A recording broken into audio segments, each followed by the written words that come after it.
Hello everybody, it is your boy Noah, aka Mac Football, the football channel that gives you nearly daily content straight to your screens. And today we're back with another banger, and of course the favourite series on the channel, Premier League predictions. Unfortunately, Macadad is not in this video, but without further ado, let's get into it. Now first up, we have Leicester playing at home against Arsenal. Leicester, they have found back their form. I mean, at the start, me and Macadad were saying they've sort of lost it. They're not playing like the team they were the last 2 seasons, but they look explosive. And one of their most explosive players this season has been Patson Daka. Now, he started off a bit shaky, but recently he's been getting really into it, and he has the fastest Europa League hat-trick ever. So pretty decent record to have your name on. On the other hand, Arsenal do look very, very steady. I mean, they've just beaten Leeds and beat Villa, so it could be a new start for them. It could be a bit of a turnaround with, of course, Arteta being a bit inconsistent. But you don't know what you're going to get with Arsenal. And I could also say the same for Leicester this season. So that's why I'm just going to say a 2-2 with a Vardy double and Odegaard man of the match performance. On to Burnley playing at home against Brentford. And I'm going to say this, and I might look stupid, but Brentford, they will destroy Burnley. I actually personally think Thomas Frank is tactically one of the best managers in the league. I'm not even joking. I know Brentford are a new side. Thomas Frank is a championship manager, or at least he's used to be. But I think he's tactically superb, and that's what makes Brentford such a beautiful team to watch. I just can't see in any universe Burnley's rainy night at Stoke approach beating, Brentford's quick counter-attack. It's just not possible for me. If Burnley do get a result, I honestly put my hands up and I'm saying sorry, but I'm going to say 4-1 to Brentford with an Ivan Toney goal, maybe even 2. On to Liverpool playing at home against Brighton. Brighton, they did beat Liverpool last season. Fair play. But then again, without Gomez, without Van Dijk, without some other players off injury, and Liverpool were in such bad form back then. Now, they just beat my team 5-0. Seagull fans, do not be fooled. Do not be fooled. This Liverpool side is honestly one to remember. I would say if they keep up this form till the end of the season, they have played a million times better than the Champions League winning side only a couple years back. The problem Brighton's going to face in this game is Liverpool are just clinical, full stop. So if Brighton's defence is a little bit shaky, a little bit sleepy, and they're passing around the back, Liverpool, they're going to embrace that. You will see multiple goals from Liverpool, guaranteed. I am going to say a 3-2 victory for Liverpool with another Salah hat-trick. But I did say 2 goals to Brighton, and I think that's great from them, seeing as United couldn't even score 1. Because I just think Brighton, they'll be able to score 2 goals with obviously more pay in the attack. Some great quick players with a tiki-taka play style. On to Manchester City playing at home against Crystal Palace. Man City did just get knocked out of the FA Cup by West Ham, and they don't look that good. I mean, look, I'm not biased, but I just think Crystal Palace might play better than people think. I'm going to say it right now. I do think Crystal Palace will score against Manchester City's very, very good defensive side. Although, I don't think Manchester City played that well the other night. They have a crazy amount of depth. If one of the players plays crap, and it's one of their star players, you don't even need to worry, because they have 3 other players on the bench who are world class and would play in that position. So I do think Manchester City have nothing to worry about. Vieira's side is looking to be dark horses, in my opinion, and know how to make a shock.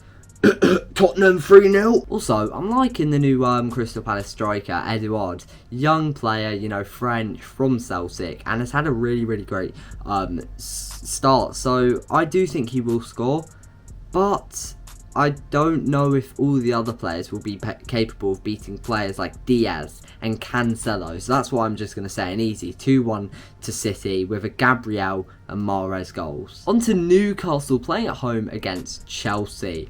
And Newcastle, they've looked much better, I'm not going to lie.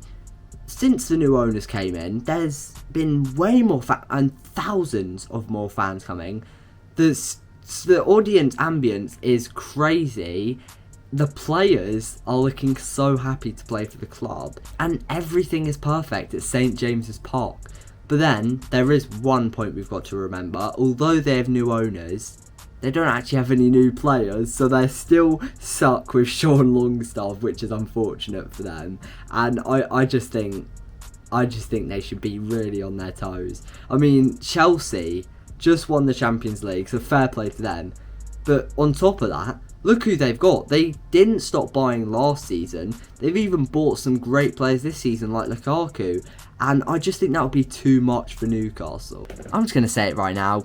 Chelsea can absolutely batter them. I mean, even for me, looking that we have to play them in our next 10 games, I'm worried. I am worried myself, where usually we smack Chelsea up. At the end of the day, it is a mid-table team versus a Champions League winner, so I know I'm going to put my money on, and that's no disrespect to Newcastle at all. 3-1 to Chelsea. On to Watford playing at home against Southampton, and I do think this will be a bit of a boring game. I don't usually say for games to be boring, but if you're going to watch a game, do not watch this one. Of course, Watford did demolish Everton 5-2, so fair play to them with an absolute sorry, I'm not from 2010, with an absolutely crazy King hat-trick. We've seen him in the Premier League before, and do I think he can be even better than his first stint in the league?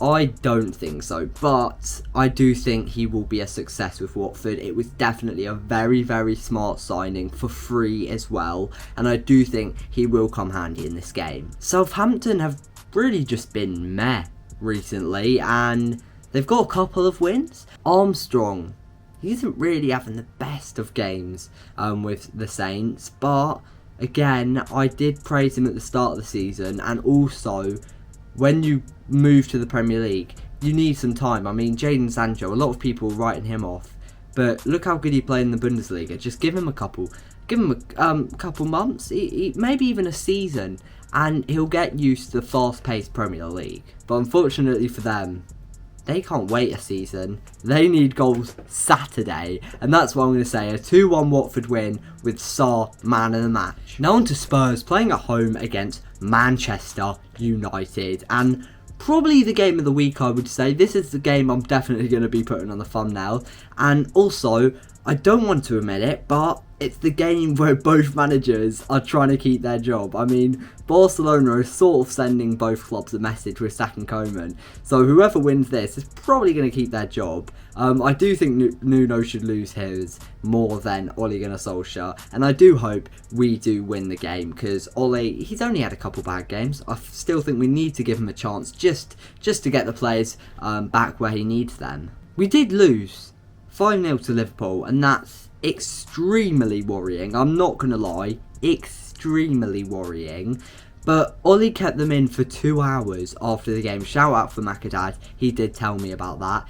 And I just think, when I think about that, it's a leader.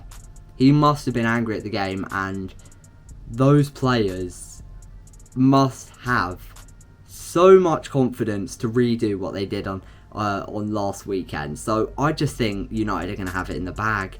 And Spurs, they just look like a club that doesn't even care anymore. They don't care if they lose. 3-0 to United with Ronaldo and Rashford goals, and of course, Kane is still terrible. On to Norwich playing at home against Leeds. Both teams are on terrible form, and I think this is the turning point for whoever wins this.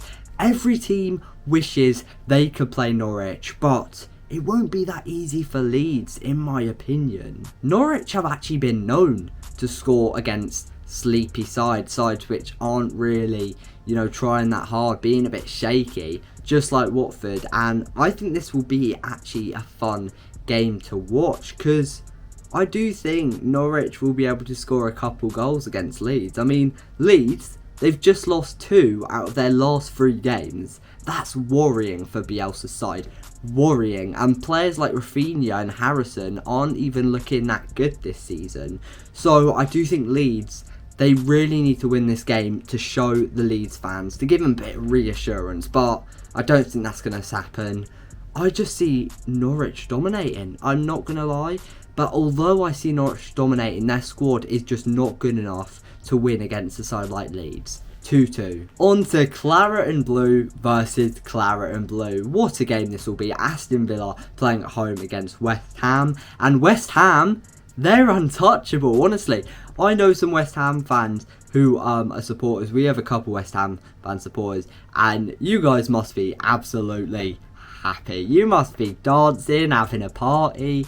Because West Ham, they are unbeatable, as I just said. They just knocked out Manchester City in the FA Cup and United before that. That is strong stuff. But Villa, on the other hand, they've of course cemented their spot in the Premier League over the last 2 years. Yeah, I'll give them that. But Dean Smith doesn't look like he's improving them. You've reached mid-table and you've just stopped, haven't you? You're not really going up into top 8, because you want to see that with your club. Mid-table, now let's do top 8. Now let's do top 6. Now top 4. But with Aston Villa, I don't see any of that at all. I really do see Benrahma and Antonio absolutely demolishing the Aston Villa defence, and they will be the sort of man of the match contenders. I have them in my FPL. 1-0, West Ham, Antonio goal. Now on to Wolves, playing at home against Everton. I also do think this is a very good game. I mean, they're usually scoring a lot of goals against each other when they do play each other in the past. Wolves are inconsistent though right now, and I could actually say the same thing for Everton. Both teams are looking to get places inside the top 10, maybe even top 8, so I do think they will be scrapping for the 3 points in this game, because they got to make the most out of it. Both sides are inconsistent. You got to make the most out of it. The Toffees did just lose to Watford 5-2, as I said, and that's embarrassing. I'm sorry, but that is embarrassing. Look, I understand Watford, a great team. I love Watford. They're probably one of my, in the top 3 Premier League clubs for me, in my opinion. Obviously not on talent, but that is what the problem is. They were in the Championship last year, and you're conceding 5 goals. Rafa needs to get his squad in order for this game. I can definitely see Wolves getting a result, only for the fact that they are just so great at passing the ball. I mean, Portuguese just dominate the ball. That's what they're known for, a bit like the Spanish, and it's filled with them. So at the end of the day, Wolves will be passing the ball. Everton, they'll just look a bit shaky, won't be able to keep up. 1-0. Thank you guys so much for watching. Sorry Macadad couldn't be in this video, but he will be back next week, I promise. Maybe even back for the Monday vid, if you guys want to see that, comment.